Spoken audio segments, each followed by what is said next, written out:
Olá, turma. Mais uma aula. Só um minutinho. Vou compartilhar aqui a tela com vocês.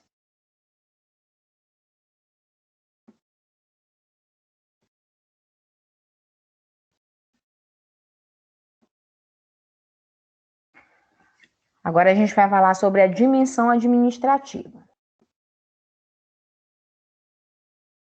A autonomia administrativa cria várias possibilidades, como a constituição dos conselhos escolares, a atualização e emissão da documentação e escrituração escolar, e a construção, aprovação e efetivação do plano de gestão que envolve os serviços com pessoal, comunicação, materiais e equipamentos.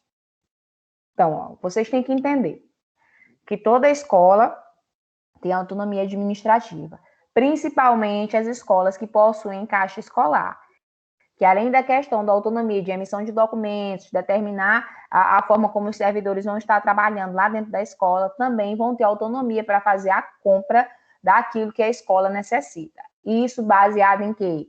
Baseado, como eu já disse nas aulas anteriores, no consenso em que gestão e conselho escolar vão entrar. O gestor não pode fazer compra, como eu já disse para vocês, sem o aval, sem a autorização do conselho escolar. Acontece? Muitas vezes sim, quando o conselho escolar não é atuante.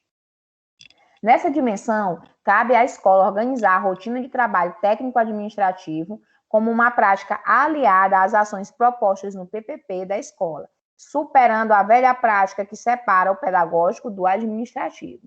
Então, é interessante que pedagógico e administrativo também andem juntos. Isso é função do diretor, isso é função do coordenador, isso é função do professor. Não. Temos funções específicas, sim. Só que nós temos um objetivo comum na escola, que é o quê? Que todos os alunos aprendam, que a gente possa ofertar uma educação de qualidade. E isso não é função só do professor. Nesse caso, essa função ela passa a ser de todos. É por isso que a gente fala da questão da gestão participativa e da junção do pedagógico ao administrativo. As atividades desenvolvidas pela gestão administrativa representam indispensável apoio ao trabalho docente, visando melhores condições físicas e materiais na execução das ações pedagógicas.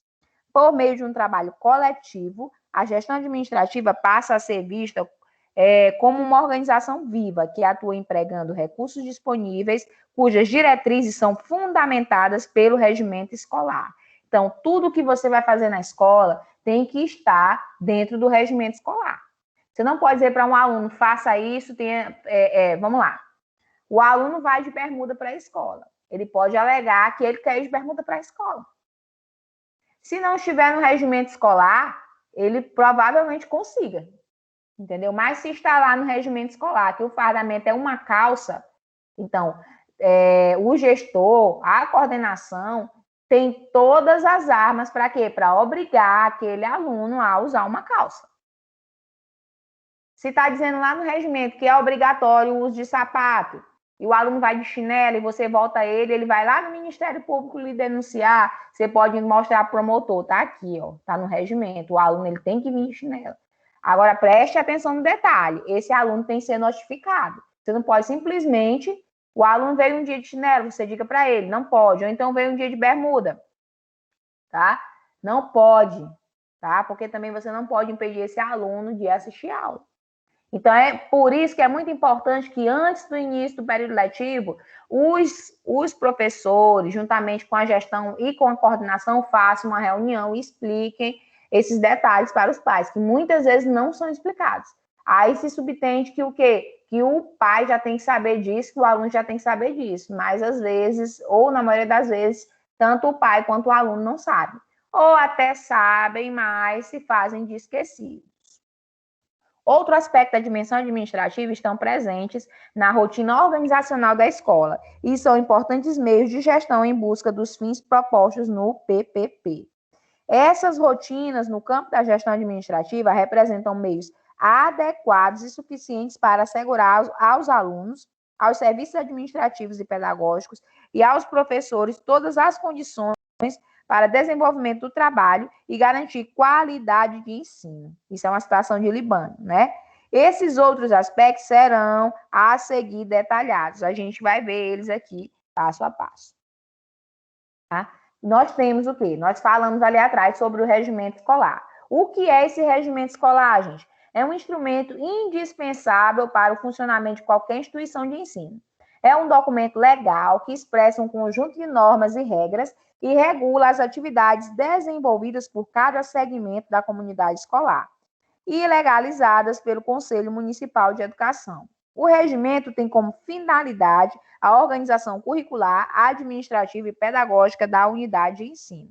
Professora, eu nunca nem ouvi falar de negócio de regimento escolar. Isso existe? Existe sim.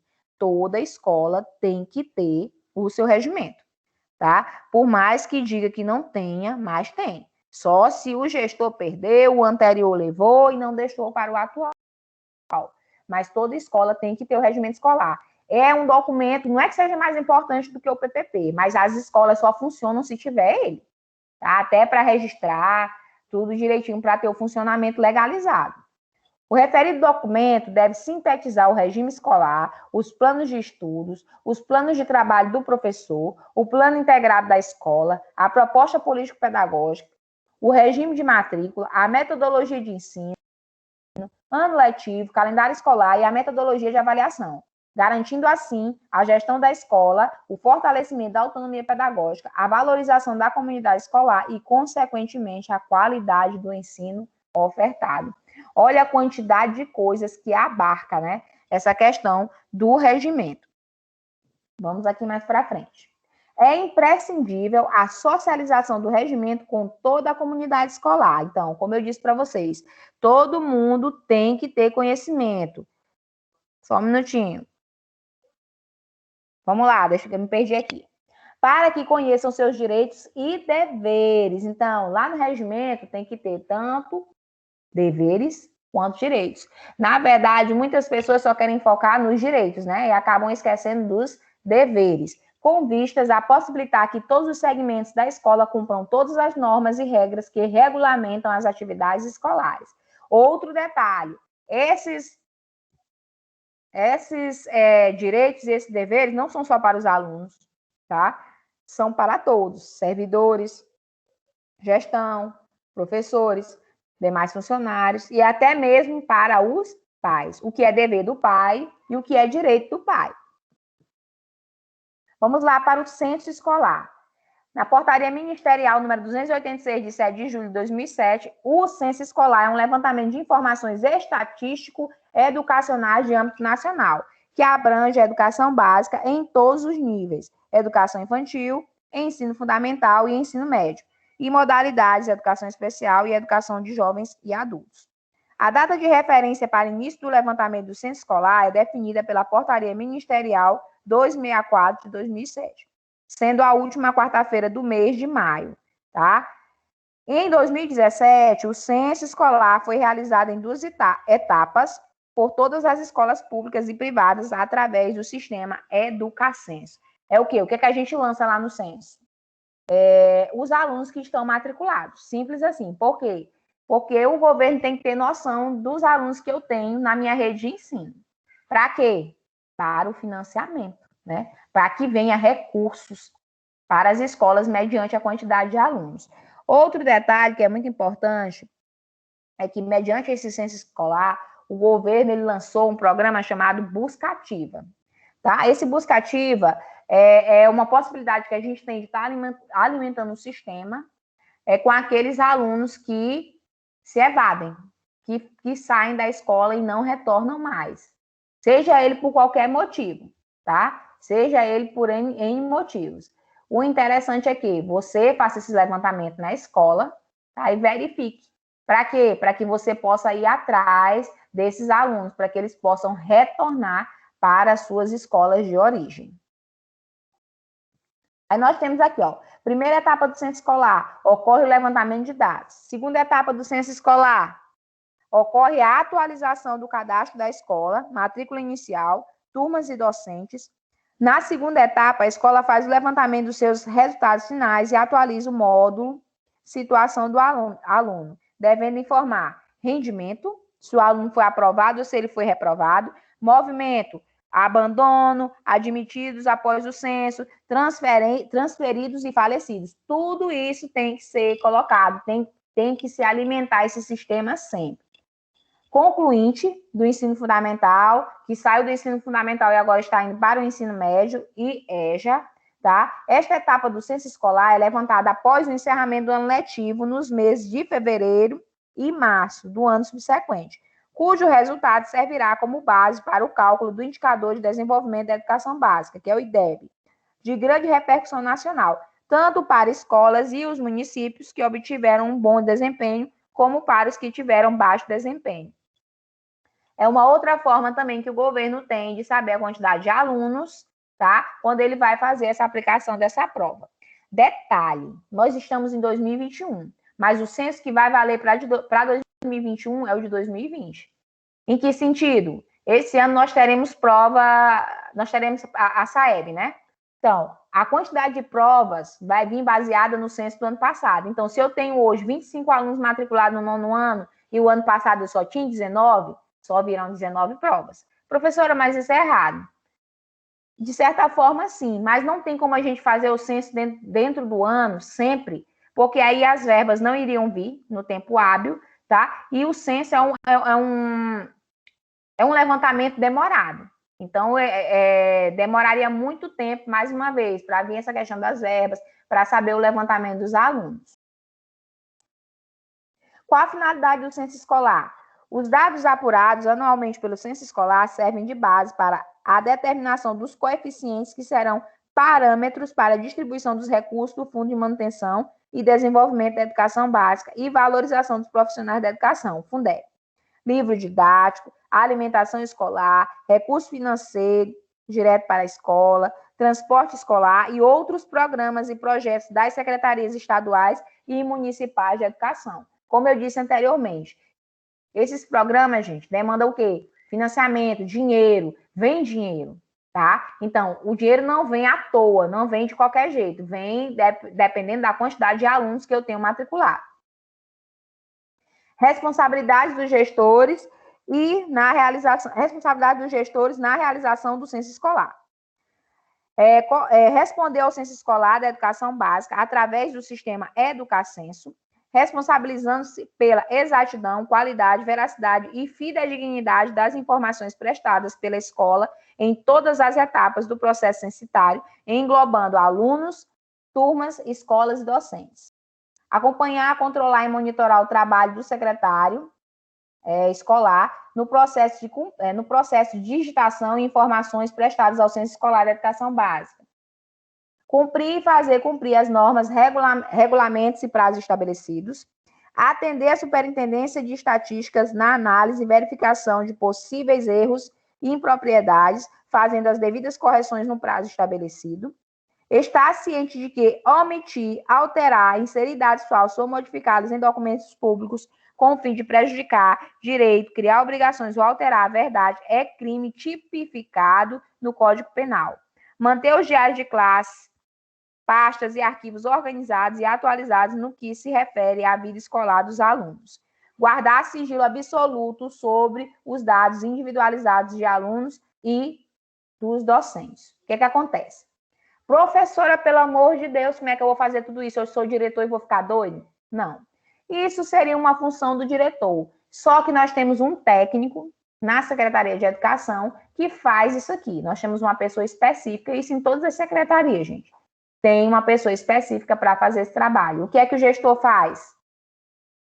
O gestor vai levar os dados para esse técnico. Quem faz a inserção desses dados no sistema é o técnico, tá bom? Então, respirem fundo e fiquem calmos, que não é mais... É uma atribuição do gestor? Sim, é. Só que o que acontece? Que eu acabei de dizer para vocês. Para não sobrecarregar e não se perder, ok? O que é que ia acontecer? Ia ter muito gestor que não ia conseguir fazer isso aqui. Então, as secretarias de educação disponibilizam um técnico para fazer esse trabalho. Fluxo escolar. O conceito de fluxo escolar está igualmente relacionado ao acesso, permanência e conclusão do processo de escolarização, existindo para esses indicadores taxas específicas, consiste ainda na movimentação dos estudantes durante o ano letivo. Esse movimento gera alteração dos dados da matrícula inicial e leva à necessidade de organização e análise desses números.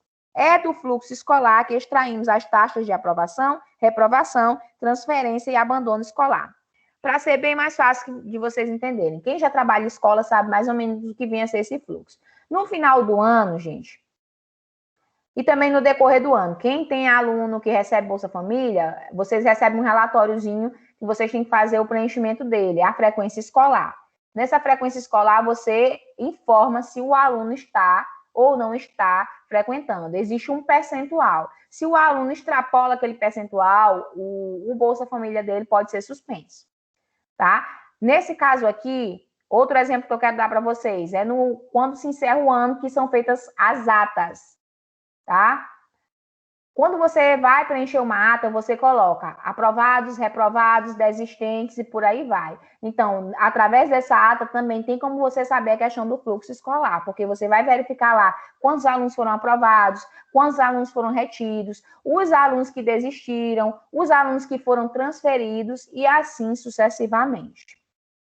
Para um melhor gerenciamento do fluxo escolar, é importante que seja elaborado um movimento mensal da escola. Outra coisa também, que quem trabalha em escola sabe, esse movimento mensal ele é obrigatório.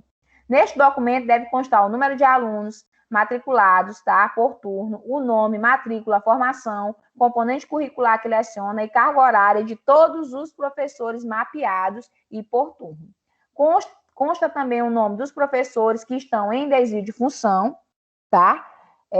E os professores licenciados, cedidos, e o número dos respectivos documentos que regulamentam essas situações e pessoal administrativo.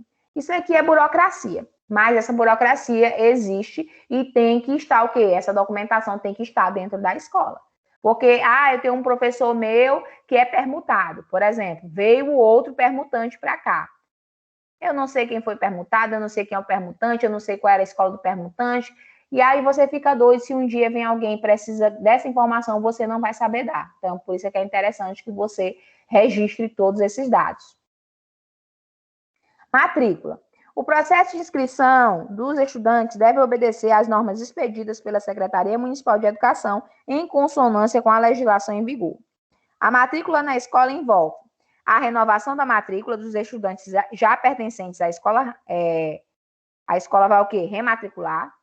Admissão de novos estudantes transferidos ou iniciantes na escolaridade, admissão de estudantes independente de escolarização anterior, de acordo com o que preconiza a legislação vigente. Então, a gente vai fazer rematrícula, a gente vai fazer matrícula, a gente vai fazer transferência, tá? E a gente vai receber alunos que há séculos não estudam. É direito deles. E a gente vai ter que fazer esse processo no ato da matrícula. O ingresso de alunos se dará de acordo com as diretrizes da mantenedora, Secretaria Municipal de Educação. A matrícula poderá incidir, tá, em qualquer período do ano letivo, considerando a construção do conhecimento do estudante, a capacidade física das salas de aula e a legislação vigente. Tá? E nós temos aqui a Constituição Federal, a Resolução número 2 de 2011, a LDB, tá? As diretrizes curriculares nacionais para o ensino fundamental de 9 anos. O aluno ele pode pedir transferência, ele pode se matricular a qualquer momento, contanto que ele tenha essa documentação. A ausência de documentação no ato da matrícula não impede a realização da mesma. Contudo, o responsável pelo estudante se comprometerá a entregar os documentos posteriores para a efetivação da matrícula, compor o dossiê do estudante e regularização da vida escolar. Então, não adianta eu fazer a matrícula, e até adianta, né? Não deixe de fazer matrícula e não deixe de receber aluno. Só que tem um porém. Se esse aluno ficou com pendência, esqueceu um documento, não tem registro, não tem RG, não tem a própria transferência da escola, é interessante que você solicite e deixe ele lá nas pendências. Porque senão, muitas vezes, o próprio pai esquece que ele deve esse documento e mais cedo ou mais tarde ele vai chegar e vai dizer que você que perdeu. Então, especifique os alunos que vocês matricularam sem a documentação completa. Ressaltamos ainda que a renovação da matrícula na escola é feita conforme as diretrizes da CEMED. O que acontece na maioria das secretarias? Os pais que não vão até a escola, essa rematrícula é feita automática. No decorrer das aulas é que a gente observa se esse aluno retornou ou não, Calendário escolar. O calendário escolar deve ser elaborado anualmente com a finalidade precípua de fixar o início e o término do ano letivo, assim como recesso, férias, feriados e comemorações cívicas de acordo com as eventualidades. Então, esse calendário escolar deve contemplar o quê? Os 200 dias letivos que tem que acontecer de aula. Tá? O ano letivo e o calendário escolar devem ser organizados de acordo com a legislação vigente e a orientação da mantenedora, Secretaria Municipal de Educação, SEMED. Depois deverá ser submetido à apreciação da SEMED, que procederá à análise e posterior, homologação do referido documento. A SEMED faz essa documentação, esse calendário escolar, mas isso não significa dizer que ele é um documento imposto, tá? É interessante também que o secretário ou a secretária ouça os gestores, ouça os coordenadores, ouça a opinião, a gente acha que esse dia aqui, e assim sucessivamente, para que esse calendário também seja em comum acordo. É através do calendário escolar que a escola vivencia a rotina escolar, visto que nele estão organizados todos os eventos que ocorrerão ao longo do ano letivo. Sendo assim, a Secretaria Municipal de Educação deverá elaborar o calendário escolar, referência para nortear os das escolas da rede municipal. A SEMED faz e envia. Com base no calendário, referência da rede municipal, a gestão escolar, juntamente com a equipe pedagógica, deverá construir o calendário próprio da escola, que contemple, além das atividades previstas no calendário anual da rede, as atividades planejadas para a escola, como, aí você vai agregar no calendário que foi enviado, a data das semanas de provas, né, das avaliações, a data dos planejamentos, das formações continuadas, as datas dos projetos que vocês irão desenvolver na escola, feiras de ciências, conselho de classe, colegiado escolar, reunião de pais e mestres, entre outras, porque isso não é imposto pela Secretaria de Educação. E isto já é o comum acordo na escola. É importante atentar para a flexibilização do calendário e as especificidades de cada contexto escolar dos municípios. Por que falar dessa flexibilização, gente? O que é isso? O que é que nós estamos vivenciando? Nós já fizemos 2 calendários escolares esse ano. Nenhum ainda funcionou. Por conta de quê? Por conta da pandemia, por conta dos decretos que estão saindo, impossibilitando, inviabilizando o início dessas aulas. Documentação escolar e arquivamento. Vamos lá. Organização do arquivo. O arquivo é um conjunto de documentos que comprovam os dados e fatos relativos à vida escolar do aluno e do estabelecimento de ensino. O arquivo é composto por quê? Por dossiês dos alunos, dos professores e demais funcionários, além de documentos diversos, tais como controle de frequência de funcionários, tá? Que tem como objetivo controlar a frequência dos professores e demais funcionários, assim como a verificação dos dias letivos cumpridos pelo estabelecimento. No livro de ponto, deverá ser lavrado o termo de abertura com data e assinatura do gestor e do estabelecimento de ensino. Todas as páginas deverão ser numeradas. Nas demais folhas deverão constar o nome da escola, a data, a assinatura do professor e demais funcionários, com o horário de entrada e com o horário de saída da escola. Muitos professores acabam esquecendo de assinar esse livro de ponto. É interessante que você não esqueça, porque ele também é um documento que comprova que você estava lá na escola naquele momento, que você estava trabalhando. Aí temos livro de registro de diplomas e certificados, utilizado para o registro e controle dos números de diplomas e certificados expedidos e fornecidos de dados precisos e fornecimento, de dados precisos sobre a expedição de segunda via em consequência do extravio do original. Então, toda vez que a escola for fazer a expedição de um certificado, tem que ter um livro específico para isso. Para quê? Para que ele faça esse controle. Atas de resultados finais, usado para registrar, após o encerramento do ano letivo, as notas finais obtidas pelo aluno em cada componente curricular. Para cada turma, deverá ser feita uma ata com cópia em que serão lançados os nomes dos alunos em ordem alfabética. Essa cópia vai lá para a Secretaria de Educação, viu, gente? Fica uma na escola e vai uma para a SEMED. Livro de termo de visita. Este livro servirá para o registro de visita do inspetor, técnicos, autoridades e pessoas da comunidade. Deve conter termo de abertura. Esse livro de termo de visita a gente pouco vê nas escolas, eu desconheço, tá? Mas ele existe e o gestor que quiser utilizar, até para comprovar, fulano de tal veio aqui, o secretário veio aqui, um governador veio aqui, então fica registrado. Livro de atas de incineração de documentos. Esse livro de ata tem como objetivo lavrar os dados de documentos incinerados, bem como a data da incineração. Esta ação será feita de acordo com as normas regimentares e pareceres 903/65, CNE 214/67, ainda vigentes. De acordo com as sugestões contidas nos referidos pareceres, os diários de classe podem ser incinerados se contado o prazo de 10 a 20 anos após registro do diploma ou saída do aluno da escola. Prestem atenção. Cuidado com essa questão dessa incineração. A gente pode incinerar alguns documentos que, de certa forma, perdem o prazo e também, de certa forma, acabam não servindo tanto. Por quê? Nós temos os dossiês. Os dossiês que não são mais utilizados, os alunos que já saíram da escola, vão para o arquivo morto, tá? Mas eles devem permanecer na escola. Agora, os diários de professores, chega um ponto que tem tantos na escola, e eu vou ressaltar outra coisa, esse livro de ata aqui de incineração, eu também desconheço nas escolas, mas ele pode ser feito. Por quê? Porque ele é uma arma que esse gestor vai ter, se alguém disser, estão tocando fogo ali, numa porção de livros, numa porção de diários dos professores, isso ali está errado, me livra de uma denúncia. Porque tem livros, gente, que acabam perdendo a validade, as pessoas não querem, ficam só acumulando também espaço dentro da escola. Quando esses livros perdem a validade e vocês não têm para quem doar, eles podem ser incinerados também.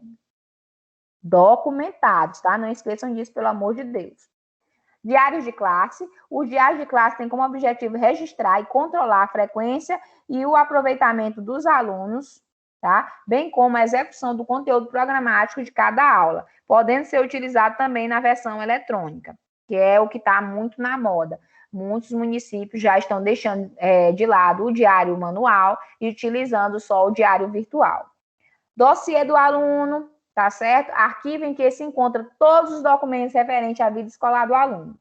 Cópia de certidão de nascimento, de casamento, cópia do RG, do CPF, requerimento, quitação do serviço militar, ficha de matrícula, ficha individual, histórico, comprovante de residência, carteiras de vacina, boletim escolar, Bolsa Família, entre outros. Tudo isso deve constar lá dentro do dossiê do aluno. Dossiê é uma pastinha e quem já foi em escola também já sabe o que é. Temos também ficha de matrícula, ficha individual, boletim escolar, histórico escolar e certificados. Todos são documentos, tá? Expedidos pela escola e que devem ter também cópias na escola. Gestão de pessoas. Comunicar é o ato de fazer, saber, participar, tornar comum. A comunicação serve para a socialização das informações pertinentes e peculiares à escola. Nesse caso, o gestor deve usar algumas estratégias para fazer as informações circularem melhor, como fazer reuniões periódicas, rápidas e objetivas, facilitando o fluxo das informações mais importantes. Manter quadro de avisos sempre atualizado e bem organizado. Manter os arquivos atualizados com os documentos recebidos e enviados. Controle de informativos para professores e pais de alunos, tá? Estimular a organização dos murais nas salas de aulas com informes sobre datas de atividades, avaliações, comemorações, aniversários e etc. Cultivando o hábito de comunicação também entre os alunos. Tá? Gerir, como é que eu consigo gerir pessoas da forma correta? Me comunicando com elas, informando. Eu quero que o professor fulano de tal traga isso aqui amanhã. Tu vai ligar para ele à noite? Não. Comunique antes, comunique com antecedência, tá? Você quer que os professores desenvolvam um projeto? Você organiza, o projeto é amanhã. Não é assim.